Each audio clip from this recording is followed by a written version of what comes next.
Good evening, boys and girls. We're live. It's been a minute, hasn't it? It's been a minute. Sorry, my phone just buzzed telling me I was live. How is everyone? I hope you're well. I thought I'd jump on a live tonight because it's been about a month since I've done one, and I love doing these live streams.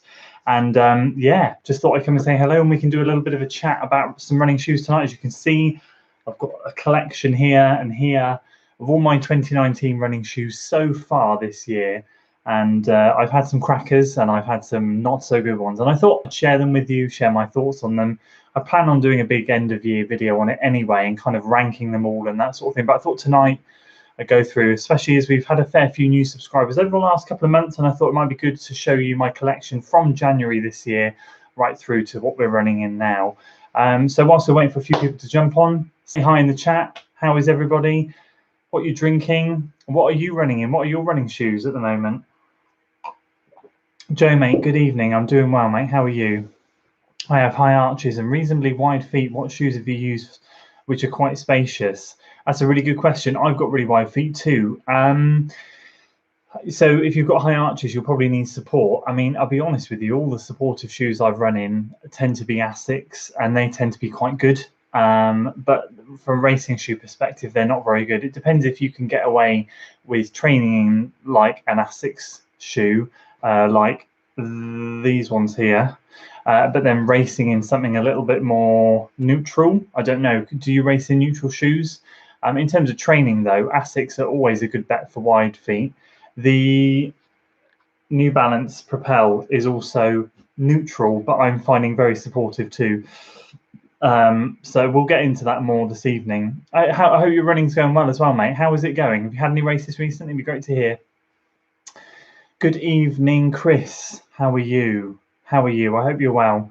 I thought we could go right back to the beginning of January and literally start from the very first shoe, the very first one of this year, which we set a 10K PB in. And I thought we could just progress through the year, tell you what we've been running in and all of that good stuff. So if you're on the stream, guys, please make sure you smash that like button, and it really helps the stream and of course the video moving forwards, and we will dive in. And of course, whilst I'm talking about these, what I want to know from you is your favorite shoe so far this year, what you've been really enjoying running, and if you've had a few pairs, what your surprise package has been. I'd love to know what your surprise favorite shoe has been, not only just your best, but which one that you've bought has really taken you by surprise. So let's get started. Let's start with the Asics Roadhawk FF2. It took me a while. So Alan, good evening. Jamie, how are you, mate? I haven't forgotten, I swear. I just haven't had the time to set the camera up to record anything. Joe, I've had quite a lot of injuries, lots of strains. I'm not sure why I get them. Hopefully. Oh, yes. Oh, Gloucesterly, that'll be awesome, mate. Are you quite local to me, or because I can't make the first Gloucesterly meeting because that is a week before Abingdon, and I think that'd be a marathon. That'd be a bit stupid for me to jump into, but I am hoping to do a few cross-country races this year. That would be awesome. Corey, good evening. You will be great in this chat if you're able to hang around. So again, just for everyone jumping in, before I dive into what I've been going in and moving forwards, I'm asking you guys what your favorite shoe of this year is so far and what your surprise package has been. If you haven't already, please do hit that like button on the stream. So we're starting off with the Asics Roadhawk FF2s. I ran in this, I bought this in November or December 2018, and this carried through into January. This is a neutral shoe. I set my 10K PB in this shoe back in January before I broke it in June, 36.24, I think it was. In the beginning, I really enjoyed this shoe. It's very firm, very firm. There's no give. I was really excited because this had the flight foam in it. And I have gotten on with flight foam shoes from Asics in the past, but this felt ridiculously hard. And after about 50 miles of breaking it in, it felt good. It felt really nice, and then after a couple of 100 miles, so it took 50 miles to break in, then after a couple of 100 miles it really seized up, and it really started to lose its responsiveness, which is terrible. And I didn't pay a lot for it. I think I paid like 70 or 80 quid. It was on offer, and quite a new shoe, and again for Asics it's quite a light shoe. It's certainly under 10 ounces there, which for Asics is impressive. and I had to can it at 323 miles. I started getting ankle and shin pains in this thing. The stability, the lockdown around the heel was just terrible. And if I went over any lumps and bumps, if I landed on a lump or bump, my ankle would just twist left and right. And the thing is, I can get away with running in neutral shoes, but I do pronate slightly, overpronate slightly, and I can get away with running in supportive and neutral. But dead flat shoes, like completely flat, you'll notice that some of these shoes that we talk about in a bit, some of these neutral ones here and that one there, they are neutral, but there is a little bit of support. This thing has nothing. Literally, you look down in there, it's pan flat. So my plantar fascia started hurting as well. So I had to can it at 300 odd miles. And if I'm honest with you, I never really enjoyed it that much. I did a review on it. I was pumped for it in the first few runs, really loved it. And then it rapidly went downhill. So this is a contender for me at the moment of worst shoe of the year. It's still got, I mean, to be fair to it, after 323 miles, it's still got some great tread, great traction, but it's so, I mean, this foam is so hard, you just can't squish it. So anyway, that was number one.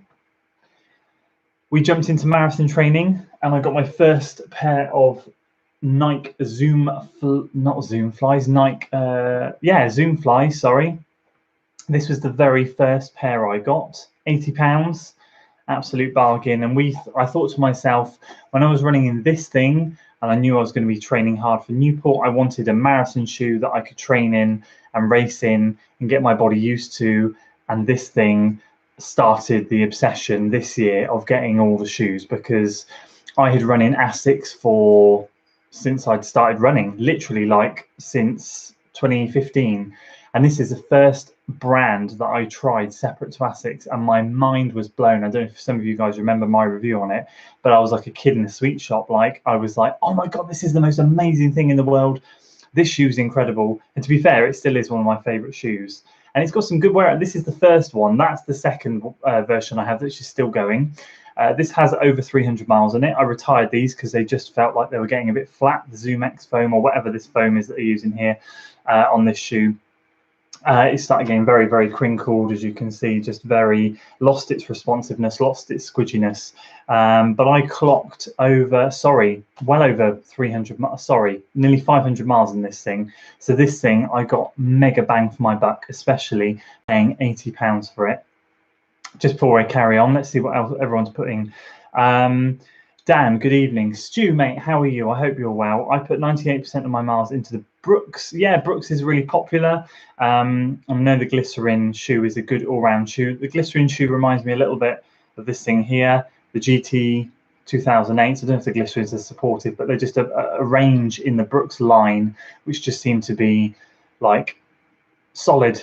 Just, you can put the miles in them, you can go for hours in them, and they're a great training shoe. They soak up the miles, just like that thing there. This thing. I've probably bought too many DAPs this year. So have I. I'm getting a bit of a collection. But I'm undecided between the Nike Epic React and the Vaporfly Next Percent. Interesting. That's really interesting. So for those of you who know, this is Corey. Corey's been on some of my videos. And if you saw the Nike Zoom Fly 3 video I did at the Blaisdon 10K, you'll see Corey debuted his Next Percents there, and he managed to smash on a hilly course a sub 36 10K. It was incredible. He performed out of his skin that night, and those shoes were fantastic. There were a few people wearing them actually. Chris says, here we are running. I love my Brooks Adrenaline GTS 19, but I've recently gone back to Asics. Interesting. You've bought the Kayano 26, and how are you finding those? That's really interesting. I mean, I still love the Asics shoes. They're great. But how are you finding them? Oh, Run Spoon Run. Good evening, mate. We must do a Malvern Hills run for sure when Berlin's done. I tried various Asics last year when I was part of a magazine marathon training feature sponsored by them. Wasn't impressed. They seem far too behind. Ultimately, they are. And this is the point that I'm about to get to, is that after running in Asics for so long and then trying Nikes, it just made me go, Asics are just... Do you know, it summed up for me that Asics are very much a trainer that you can just put the miles into, but they're not going to do anything special for you. They're not cutting edge. They're not at the forefront of technology. They're just a great not a beginner or a starter shoe, but just a great shoe for soaking up the miles. That's exactly why I bought those, because I needed a shoe to soak up the miles, and they did that job. But yeah, they're not cutting edge for sure. What do you run in Adidas, don't you? What's your shoe of choice? Remind everyone. Oh, Malloy Runner, good evening, Matt. I haven't seen you for ages. I hope you're well. I've been following you on Strava. You are smashing out some 16, 70-mile weeks, which is awesome. I believe 7-minute mile pace is fast enough for anyone on an easy day, including the pros, but 8-minute mile pace might be too slow for the high standard runners. I mean, that's a good question. That's a good point. I mean, you look at the Kenyans and they have no objection with going out at 10, 9, 8-minute mile pace and then progressing up to 7, but they do a lot of their easy runs just around 8-minute mile pace, maybe slower. They just go out as a group and they just prove to the world that you don't need to stay in line with, like, if you're progressing as a runner and you get down to like a 1:10 half or 1:05 half or a 15-minute 5K or 14, whatever, your easy runs, yes, they can come down in pace. Like Mo Farah, I know he could probably run his easy pace at just over 6-minute mile pace, for example, because his heart rate would be probably well under 130 beats a minute, and that will be keeping it easy for him. But why put your body through the strain of going so fast when you're going to get exactly the same benefits as if you run at 8-minute mile pace? Because ultimately you're not getting any more benefit other than your legs are turning over quicker, therefore fatiguing more, than if you're running at 8-minute mile pace. So I do agree. I don't think you should be running anything. Like, I've dropped my easy run pace well back to 8:30s this year, and I'm reaping the rewards for having fresher legs come race day and the sessions. Really interested in New Balance Rebel. Yeah, I mean, yeah, 2 shoes you've hit on there that I wanted to try and get before the end of this year to try, because this Propel is so good, and I'd love to kind of just compare the difference between the Propel and the Rebel. But I'm just the stage I'm at the moment is I've got 5 shoes that I'm rotating, and I just don't want to get more shoes that are going to duplicate the same thing. So at the moment I'm in the hunt for a racing shoe, because we'll come to that in a bit, but I've got shoes, these 2 at the moment, which are soaking up the easy miles and the workouts. And the other one I wanted to get was the Beacon, and I know you ran in the Beacon, you really like that. But again, the Beacon for me is going to do exactly the same as this thing's doing. So I don't want shoes that are just sat there for no purpose. But both those shoes, yeah. Pancho B, good evening, mate. I hope you're well. Right, I will come back to comments. I'm aware of time, so let's press on. So we did the bulk of our marathon training in this. I got to April, realised I had put nearly 500 miles in this thing, bought myself a second pair, which I'm still using. These have just over 200 miles in them. These are wearing thin, and I don't know if any of you randomly saw Kofuzi's video today about his Next Percent version 1 getting a bubble in the bottom. I'm slowly getting that here. This is getting very bouncy, and it does feel like it's detaching from the Zoom X foam, whatever the foam is, underneath it. So I've got a section here, whereas this first one version I had has, as I said, nearly 500 miles, and I've got none of those issues. And these actually look like they've run less miles than these things. Totally weird. Anyway, so I got myself a second set and ran the marathon in those. I'm keeping those nicely for races. I'm going to try and get a few more races out of those this year, and then I will retire them when that gets over 250 miles. And from there, stay there. And from there, we got off the back of the marathon, and then I wanted to get a shoe that was going to soak up the miles for me and not do anything special, but just take me around the trails and do something that I knew would be reliable. I was looking for a bargain at the time. There was a fantastic ASICS code out for a discount, and I managed to get these bad boys, the ASICS GT 2000 version 8s, for 60 quid, which is a bargain because they were like 80 or 90 pounds. And these things kind of, like, I put them on, I did a review of them, I put them on, and I just was like, this is what I wanted. The support, I mean, they're a supportive trainer. So you'll see we've got a bit of a guide rail here through the outsole, through the arch of the foot, I should say. And you can feel that support when you're running. As I said, I can run in neutral or supportive shoes, doesn't matter too much. I can't run in 2 supportive shoes because my arches they can adapt to both support and neutral. But these were just perfect. And I ended up getting 200 miles out of these things. and I love them so much. I love them so much that I took them to my everyday shoe. So I retired these from running, and I take these to the gym. I do the school runs. I walk in them every day. They're incredible. And if I'm completely honest with you, I get another pair in a heartbeat for that reason. They're so comfy. And that's where Asics really excel. They're not going to give you that cutting edge technology, as I said. They're not going to put you at the starting line at the front with all the Vaporflies and the Carbon X's and whatever else. They're going to be something that you can rely upon. So once I retired those, I then got the bug for buying shoes. I've got to try and find my next purchase, which was, I think it was a Pegasus, you know, I can't remember.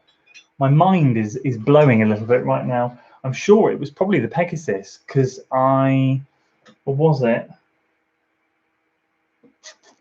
It was the Pegasus or the Zoom Fly 3. I don't know. I've lost count of the order. We'll go through them all. So anyway, I picked up the Pegasus later in the year. And by the way, guys, if you're watching, please do smack that like button on the stream. It really does help. I do appreciate it a lot. And yeah, keep those comments coming in of your favorite shoes of the year and your surprise packages. We'll come to those in a minute. So I invested in the Pegasus. Nike put out a big marketing campaign, as a lot of you know, earlier in the year before the release of all their July shoes. And of course, as you know, there was the, I'm going to try and get this right straight away, Pegasus 06, the trail version, the Zoom Fly 3, the Next Percent, and the Turbo 2. Sorry, I think the trail version came out before, but those four, they've made a massive song and dance about, you know, revolutionary new lineup of these versions and models of shoes this year. So I thought to myself, right, well, I want to kind of get a couple of them. You know, I'm really liking the Nike shoes at the moment. I want to get a couple of them and see what they're like. So I decided to stick, rather than go with the majority of people, which I knew were going to get the Turbo 2s, I went with the Peggy Trails, because I thought to myself, well, I live in a trail area. I'm going to run on trails. I don't want to just buy shoes for the sake of it. I want to be able to put the miles into these things. I did not disappoint myself, because this, for me, at the time, was by far the best shoe of 2019 that I had run in. Like, out of all the shoes, and bearing in mind those Zoom Flies blew me away, this thing is just, and if you live in a trail area, I couldn't recommend this high enough. If you can run in neutral shoes, the lugs are small, yes, you're not going to be able to do technical terrain, but they grip well. I went up over the Malvern Hills on them last weekend over rocky, mountainous terrain. Not one issue. One slip, I think, one slip. Other than that, absolutely phenomenal. I felt confident in them, and they were great. They're super light. The Zoom X foam in the base here is in the midsole, sorry, is just so comfortable. And I think the danger with comfortable shoes is the longer you go in them, the more your hips hurt, because your feet are sinking into them. So you're having to almost go that extra mile to just lift your legs up a little bit more. So it's going back to the whole debate on the last live stream of the carbon fiber plates versus the non-carbon fiber plates. This thing doesn't obviously have a carbon fiber plate, so it's not going to give you that extra propulsion. But the Zoom X foam is incredible. And I have found that I have done 20-mile runs in this thing, and I have found towards the end, I'm getting quite tired, like my hips hurt from working hard. They feel super easy, they're super light, they really are. But towards the end, they do get a bit. So I'd recommend this sort of shoe for like a half marathon kind of range, maybe 15, 18, maybe a 20-mile trail at a push. I know a lot of people wore it at Western States this year, and, you know, oh, what's the YouTuber's name? What's his name? Chris Mocco. If you follow his channel, you know he wore them. And I take my hat off to him for that. He's got stronger hips than I have, because this thing did start to hurt a little bit. But on the whole, just a brilliant shoe. And from there, the second shoe in the lineup that I wanted to get, of course, was the Zoom Fly 3. So for me, there we go. So for me, again, I knew people would be gravitating towards the Next Percent. I knew it would just be a massive thing. I knew it would be something that everyone would want to buy, because it is literally, you know, you're at the pinnacle with that shoe. You can't get better. And I know the Pegasus was a popular range. So again, I tried to be a little bit different. And I did try and stick with the line here that I've been running in. I've enjoyed the Zoom Flies, so I thought I'd try the Zoom Fly 3. This, for me, has been a love-hate relationship. If you've seen the videos, you'll understand. It is so bottom heavy. This here, this section, this 4-foot section is just so heavy to the point where when you just hang it off the laces, you can see, like if you hang the other ones, I've done this demonstration on a live stream before. If you hang the other ones, they hang level. This thing, you feel, especially after the first few miles, I ran a 10K in it, and you just, I don't know, although the carbon fiber plate is great for pulling you forward, super stiff. Anyway, so I started using this shoe, really liked it, loved it in fact in the beginning for training. Raced in it, wasn't sold, and the more I run in it in training, I was like, actually, do you know what, I actually went back out and I ran in my original Zoom flies, comparing the two, and I thought, this is actually if I compare it, I think I got swept up in the hype of the new shoe, but if I actually compare it, this is a real backward step from Nike, in my opinion, in this shoe. It's heavy, it's clunky. There are aspects that are better. The lacing's better. The vapor weave is great. I love the vapor weave, and I love the whole ankle area and the built-in tongue, the sock-like wetsuit style material. It's great. But the weight of it, the weight distribution is just possibly could go down this year as the worst thing that Nike have done, to be fair. So the Zoomfly 3s, I now have 100 miles in them and going strong. I'm still going to keep using them. I'm not going to waste them. I'll use them on the long run workouts. For the long runs, we've obviously got some marathon training coming up, so I'll be doing a lot of long runs in these things, which will be great. And then, of course, from there, diving into the final two shoes, which I'll get in a second. Let's just go and see if we have any questions. So Corey, Epic React have just reached 600 miles and still going strong. Running them this evening feels like running on clouds. That's what keeping them up there with the next percent. If you can get 600 miles out of a shoe, mate, that is really good going. I haven't been able to get 600 miles out of a shoe in a couple of years. In fact, the last shoe I got 600 miles out of was the Asics. I can't even remember. That's really impressive. Has anyone else running the Epic Reacts? I'd love to hear if you have. Jim, thanks for the Propel review. 20 miles in it, really enjoy it. Brilliant. I'm really glad you got it. I was really impressed with New Balance. So after this thing, I thought to myself, I could get swept up in the Nike hype and start reviewing more of their shoes. And I do intend to review more of their shoes, hopefully some more this year. That would be great. I've got one of their new ones on my hit list coming soon, hopefully. But I thought, no, let's try some other. There are some other credible brands out there which are doing big things this year, both of these two brands. And I said to myself, if I see 2019 out with some new shoes, I want to try different brands, and I want them to be these two. The marketing focus. Hello, I'm here. There we go. Needed a shoe. These two shoes were, these two brands were really cutting edge. And for me, the New Balance Propel, the fuel cell range, I should say, the marketing was incredible on it. And yeah, it was just kind of like, I've got to try a piece of that cake. I haven't run in New Balance before, ever. I used to have New Balance trainers before I ran. I hated them. They were narrow. They were horrible. I have wide feet. It was no good. So for me personally, I had to get on this hype and see what it was all about. The reviews from New Balance said that they cater for wider feet. So I thought, sod it, why not? Let's go for it. Bear with me, guys. Battery.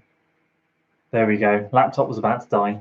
I love them. Now, the first thing I'll say about these shoes is I had to send them back, the original pair, because they are short on size. They're not true to size at all, in any way, shape or form. I was doing my review on them. I did 2 or 3 runs. I think I did 3 runs in them. And the third run, I did some hills in it. And I was flying down the hills, and I didn't realize. And when I got home, the first 3 big toe and the next 2 toes were bleeding, where my front of my toes had been thumping the end of the toe box so bad. So I managed to send them back, get them exchanged for the next size up, which is crazy because I'm a size 13. And if any of you have big feet, you'll know that from size 12 in New Balance, they go 12.5, 13.5, 14.5, so on and so forth. So I had to go to the 14.5, which is mad, which is such a big shoe, but they fit perfectly, absolutely brilliant. I'm thinking I might need to do a durability review of these two, because my last video of this one versus this thing was quite popular. A lot of you guys have those shoes, and it was great to hear all of your thoughts and opinions. But I've got to say that with the differences between the two, there is a massive durability difference between them. I'm sure you can guess which one is holding up better, and I'm not going to say anything now. So anyway, I gave these things a shot, absolutely love them. And if you're on this video, guys, I know I keep saying this, please do smash that like button. It really does help the stream and the video out. I really do appreciate all your support tonight. It's great to talk to you all and go through these comments. It's fantastic. I love it. This is why I don't do live streams enough. I need to do more of them. So the second brand that I wanted to try was Hoka. And I've always been reluctant to try Hoka because then apparently a lot of them are narrow. I'm sure a lot of you will testify to that. Loads of people have said to me they're really narrow. You've got to try and get a wide version of a shoe, and that's fine. So when I heard initial YouTubers reviews and reading reviews saying this shoe, if you have wide feet, is not an issue, I thought, I want it. I want it. They were saying such great things about it. I thought, if Hoka, I'm going to pop my Hoka cherry, it's going to be with this thing. And like Jamie from Jamie Reviews, Jamie said, Michael, I love the pull tab. It's so wicked, so old school. And this thing, despite durability, I've given it away, despite durability, this thing is possibly my favorite of 2019 so far.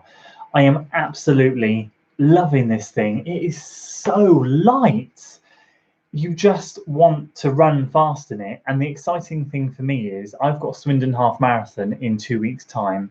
Now I might run the half marathon in this, I might not, but I've got my first ever 5k race official. I've never raced a 5k. 3 days later, and although my legs are going to be trash and I'm not going there for a time, I'm going to be taking this thing, and this is what I'm going to be wearing, and I'm super excited to smash out a 5k in this thing, because all the workouts I've been doing in this, I've obliterated. This thing makes you want to go fast. And do you know what I found really great with this thing is my form is so good in it.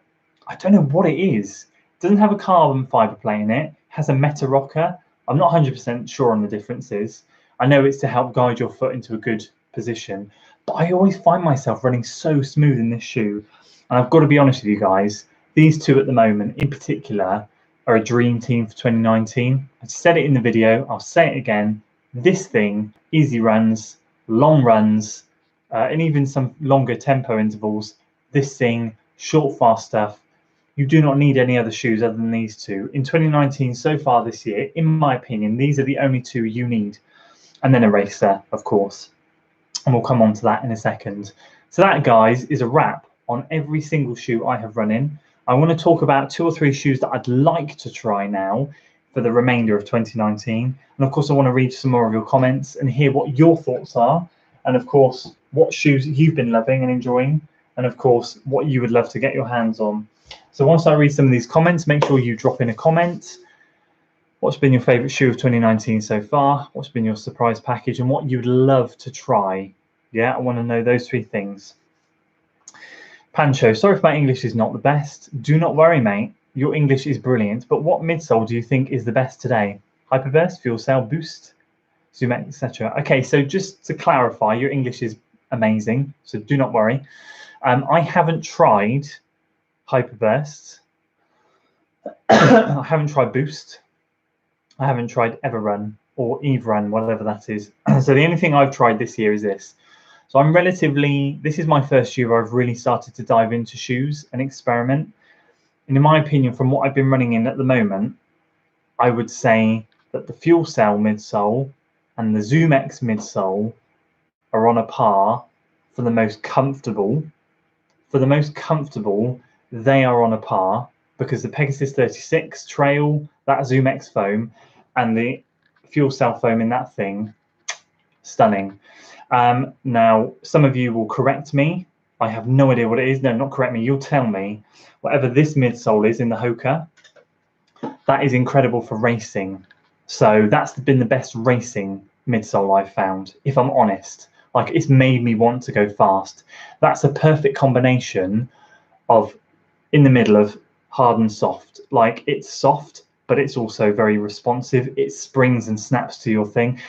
The Zoom Fly that I was training in, as much as I love them, they're quite a hard shoe. I'm assuming that's Zoom X as well. The Zoom X foam in that is not the same as the others. So yeah, or that could be Cushlon. I don't know. I'm not Kofuzi. I don't know my Nike stuff very well, but sorry, I can't be too specific. But in my opinion, that's what I think at the moment. I'm loving the Rincons, best shoes I've owned. Just bought Challenger ATR 5s, which I'm hoping to be great road to trail shoe. I'm glad you are liking the Rincons. Aren't they just the bomb? Absolutely brilliant. And thank you for your support on my videos as well. I really appreciate it. So many people watching. I really appreciate it. Again, if you haven't already, please do hit that like button. There's so many of you and the comments are flying in. This is awesome. I haven't got too much longer, so I'm just going to fly through them and answer your questions. And if you've got any questions about shoes or shoes you'd like to see me review, that'd be awesome. I'll tell you what, whilst I go through these questions, I'm just going to fire out the shoes that I want to try for the rest of the year. And I want you to tell me if that's a good or a bad idea, or what recommendations, okay? The ones I'd love to try the Peg Turbo 2s. I'd love to try an Adidas. I'd love to try the Beacons. And I'd love to try the Carbon X's or the Carbon Rockets. Those 5. Now, realistically, for the rest of the year, I'm only going to be able to try another 2 or 3. So I'm not going to be able to get around to all of those. So it's about weighing up, have I got the shoes already? Like I said, the Beacons, I'd love to try the Beacons, find out what the hype is, but I've got a shoe right here which is doing the Beacons job. The Carbon X's, I haven't got a racing shoe at the moment that I'm thinking I want to run the Abingdon Marathon in. So I'd love the Carbon X's for me are my number 1 priority, but they don't have my size in stock. Anyway, those are the 5 I'm thinking of. So let me know your thoughts on those. Run Spoon Run. Whoa, hello. Comments. I usually get 600 miles at most Adidas. That's incredible, mate. I have a couple of pairs of Bostons, about 700 that still feel decent, although I kept them for canal, mix of tarmac and compact gravel now. Yeah, exactly. Like I seem to be able to stretch a lot of my shoes out longer than other people because I have the soft trails, which are very similar to the trails that you run on along the canal. The softer surface you can run on, the more longevity you're going to get out of them. That's impressive. Really want to try Hoka, but the low drop scares me. Don't be scared. I've run in Adidas for Asics, which are 10, 12 mil drop. Those things are quite a high drop, I think, 8 or 10, I'm sure. Don't quote me on that, I think they are. And then I've gone to these 2. Well, that's a 4 and that's a 5. And I don't even notice it. I literally don't notice it. There's barely, like my calves, I thought my calves are going to be tight. Nothing. Absolutely brilliant. Damn, I missed a Propel review. Been considering them as well. Mate, just go back on the channel, check it out. Honestly, they're brilliant shoe. Still can't love the Hoka. Don't know why. As I said in the stream earlier, like I was really hesitant to try them. Narrow shoe by nature, not suitable for me because I'm a wide foot, size 13 as well. Big shoe, big foot. You know what they say about big feet, big shoes. And you know, I heard that the Rincons were wide, tried them, and best thing I've ever done. I think the one thing that 2019's taught me, don't be scared of trying other brands. If you don't like them, right, try them on in your house, walk around, send them back if you don't like them, okay? Trust me, it's been an eye-opener for me. I'm now addicted to trying shoes, and I cannot wait to review a bucket load more because they're such good fun.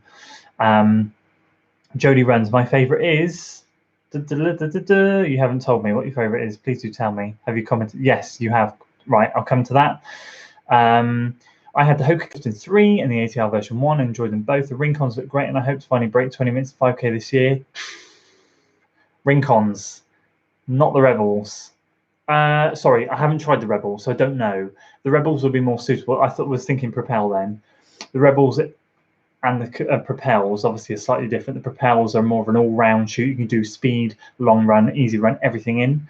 The Rebels are more geared towards the faster stuff. I haven't run in the Rebels, so I can't confirm. But I wouldn't hesitate, if you like Hoka, to get the Rincons. They are so light. You will not feel them on your feet. I swear to God, they're incredible. Everyone's backing me up in the chat as well. They agree. Yeah, I'd love to try Skechers as well, Jim. And they come out and the Skechers Go Run Ride 8 Hyper. Being impressed. I'd love to try them. If for whatever reason in the UK, Skechers shoes are like really hard to come by.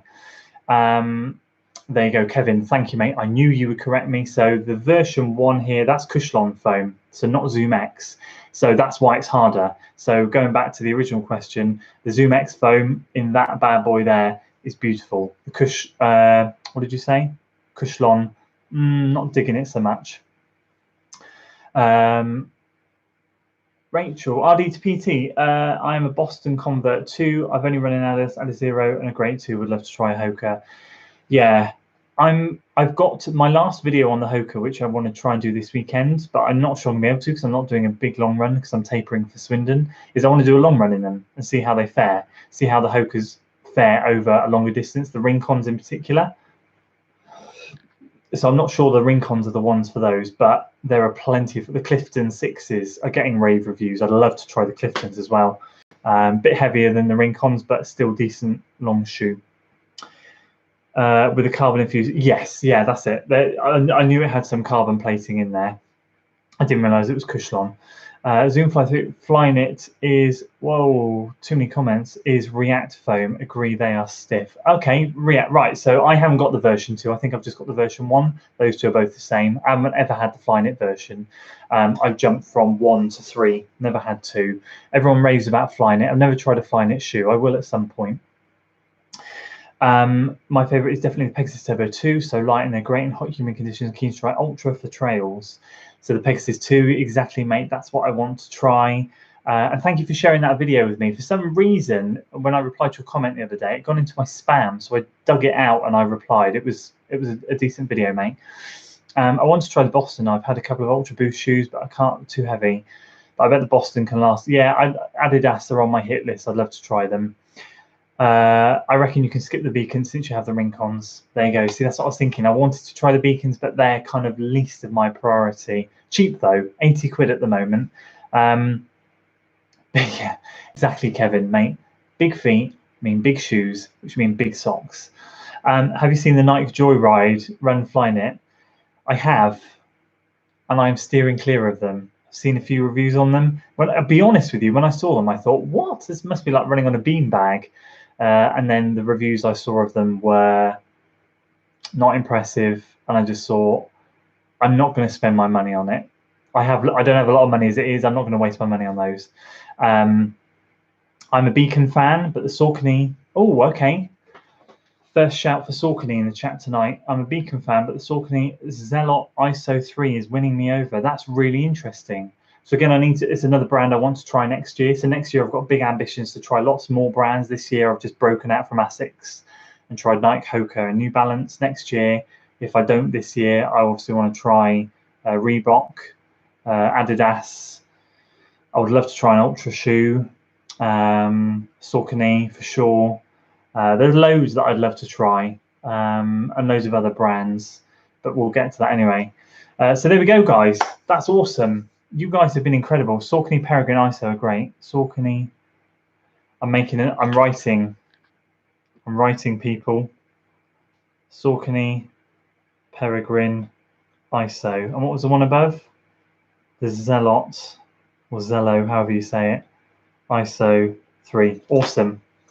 Now, I don't know much about Saucony, so they're a brand that I'm not 100% familiar with.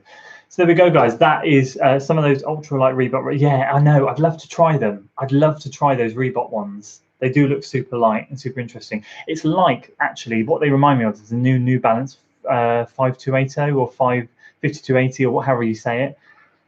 A shoe that's designed for the mile and the 5K only. Again, I'd love to try it, but I would barely use it because it's not the type of racing I do. But it would be really interesting to just see what the technology is like in them. I mean, it must be like wearing just a pair of socks. It must be crazy. So there we go, guys. Let's wrap it up there. You guys have been fantastic. If you are still watching, you haven't already, please do hit that like button. I would love you forever. And once again, you guys have been awesome in the chat. I love talking to you. We have to make this more often. The last time I did this was a month ago.